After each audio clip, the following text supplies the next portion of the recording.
Greetings, Jelly Spoons. It has been far too hot to do anything, and I've been at work quite a lot, so you have missed a lot of Monday Madnesses from me. So come with me as I recount my trip to the Pirates exhibit in the Maritime Museum, which was friggin' amazing. As you guys know, rubber ducks. I friggin' love pirates. It is a thing. I love it. There are some pictures like this, pictures of pictures, in fact, in this, and there is a bunch of video as well. This picture I absolutely friggin' love. It wasn't even in the Pirates exhibit. I just saw it before I went in and thought it was amazing, and I was staring at it for ages, going, "How? How can you draw water like that with friggin' paint?" It was great.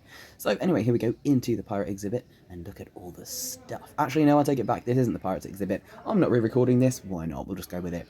So this is the pirate exhibit here. So this is a Flying Dutchman, and it's a sort of sculpture. I think it was made out of recycled stuff, which is pretty cool. And this is a picture I am obsessed with. I got a postcard of this at the end. It was absolutely beautiful. It's called Davy Jones' Locker, and I will try to look up the artist's name. And there's a bit of an old shipwreck over the top of it as well. There is so much information. I read every single one. I didn't take pictures of them because I didn't want to be like that obnoxious, but it was genuinely really interesting to read. And this is a really cool, so you've got these sort of 3D sculpture as well, and then you've got all this lights and stuff that happens on the beach effect underneath, so it sort of tells you the story, and again, so much information. And then this, which was a surprise for me, so pirates on stage, and guess whose costume they've got? It is a replica of a Captain Hook costume. This is a really cool picture from Pirates of Penzance. I love this vibe. And also, because I cannot get away from him and I would never want to, here was some Les Brotherston. A design of his for a costume design. Everything in life should involve Les Brotherston's costume designs. I friggin' love it. You've also got Peter Pan posters and various different pirates. I have seen this. This was an amazing show at the London Palladium. Absolutely loved this. And then, here it is. The Captain Hook costume. It is a replica. It is not the original one, obviously. It is a replica based on the original design. So this is pretty much how he will have looked all those years ago on the stage. I've talked about this over on the Peter Pan lore account and how he was originally in sort of dark navy blue with his black curls and his blood red sash and all of this. And I absolutely love it. And just look at the King Charles inspired design as well. You can really see all of that. But we're getting off track. This is not a Peter Pan lore video. I will probably talk about this more in a Peter Pan video at some point in the future, but for now, the costume side of me was looking at this going, good God, this is just scrumptious. Look at it. I definitely am doing a Captain Jack cosplay very soon. Also, Will Turner from Pirates of the Caribbean, The Curse of the Black Pearl was there. Love this. So look, hello Orlando Bloom, your Will Turner costume. So this is Will Turner before he, turned all, spoiler alert, piratey. So this is the original Will Turner, the blacksmith Will Turner, and isn't he just glorious? And then this is a really cool, look at the design, look at it. So it's telling the story of Treasure Island, and you can see loads of different pictures and images, and then the water effect, just absolutely beautiful. Lots of stuff about Treasure Island here, lots of different interactive sort of storytelling elements, beautiful. And then you've got posters, again, of loads of different pirate movies and different clips of them. Pirates Adventure with Scientists, I need to rewatch that. And then, of course, you've got the wonderful Barbossa. And then you've got this, which is different pirate-inspired bits of fashion over the years. Some of these I can see more piratey, and some of these I'm sort of struggling to see the inspiration, but I still love them. Captain Pugwash, of course. I used to watch old videos of this with my dad all the time. Love Captain Pugwash.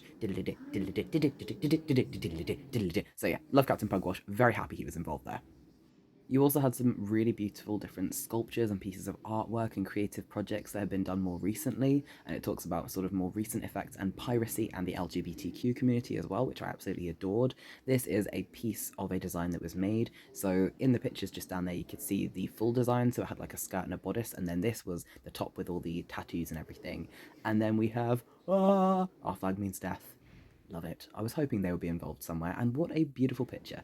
And then he had all these gorgeous books as well, and huge maps, just so many different bits and pieces. It was really, really cool. And pirate flags. There were so many pirate flags hanging from the ceiling. I want to make one of my own. I think I'm going to get some canvas. And then you got this big scene at the bottom with bottles and blood and these beautiful windows which change from sort of day to night sky and everything. Yeah, back to the pirate flags though. I'm definitely going to make one of my own. I absolutely need to. Look at the little ships just sailing along. It was so beautiful. I love the storytelling in this. It was really, really cool. Please do not climb. I did not climb. I resisted. But yes, there was also lots of weapons as well. There was so many. There were like pikes and guns and swords and cutlasses and daggers and everything. It was absolutely brilliant. And massive fuck off cannons. That wasn't even the biggest cannon in there. See this one again, loads of different weapons and sort of powder holders, I think they were, and guns, and more guns. And occasionally there were pictures of people who would hunt down and kill the pirates. And again, I refused to climb on this. Well done me, well resisted. And this one is where they would hang people in there. Well, dead bodies would be hung up and strung up and all this, so, you know, lovely. And here we have a model of a warship. Are you ready? Here we go. And there's also a flag. Dun dun dun dun dun dun. Any second now. Dun dun dun. This is a really kick-ass flag. I love that. And this ship, it doesn't do it justice in this video. It was huge. It was huge. Like, if I lay down, I think it would have been a bit bigger than me. And then another beautiful bit of picture. There were some beautiful paintings. Another massive cannon. More guns, more weapons. There were quite a lot of guns and weapons. And I love the swords as well. I spent a very long time picking which one I would want as my sword. And I think that top one with the sort of curvy handle, definitely into that. This was coming out of it, so this was in the museum as well. So you had some wonderful parts of a ship and bits of a figurehead and some beautiful bits of glass in the back that you actually see a little bit better from the top. And so this is it from the top. Here we go. Dun, dun, dun, dun, dun. God, look at all those windows. Bloody hell. And then I went to see the Cutty Sark, because why not? And it was one of the few places in London flying the Pride flag, because I went in Pride Month. And yeah, then I got home, and I decided I want to paint an underwater scene. And so I started. I started like this, and then I changed my mind, because I didn't actually want to have all that much colour in it. And so I kept some of the things where they were, but then I edited, so you can see it's now completely underwater, and I painted in the sky, and then I've added in more mermaid shapes. This took a while. I couldn't decide how many I wanted. The ship also kept moving and changing, and then I wasn't sure what I wanted to do with it, and I thought at one point, maybe I'll just take it out completely, maybe I'll go completely upwards, so we're looking at it, and then I thought, no, I want to have a bit of the floor in it as well. I started to do a little seal, because I wanted to have a little seal, and isn't he friggin' cute? And then I did an anchor, which just sort of made the ship feel a bit better. It took a very long time to find pictures of ships from underwater as well, by the way, without it showing me shipwrecks. It took a very long time to find the appropriate angle. Look at his little face. He's getting better. I gave him some splodges because I wanted him to be splodgy. Also, making everything sort of underwater, sort of more bluey and greeny, that was really fun to play with. But I did run out of bluey green paint very fast. In case anyone is interested, I did all of this with acrylics. I have worked with oil before, but I really don't like it. It irritates me and it takes too long to dry. So acrylic all the way, baby. So this is all acrylic paints. And this is it. I'm going to say halfway done, but it absolutely was not, because every time I stepped away from it, I would think of something else I wanted to add. I definitely wanted to add these fishes. I was heavily inspired by the Davy Jones locker picture that I saw while I was in the Pirates exhibit, because they had these beautiful, tiny little silvery fish, and I really wanted to include those, so I desperately wanted to do that, so I did.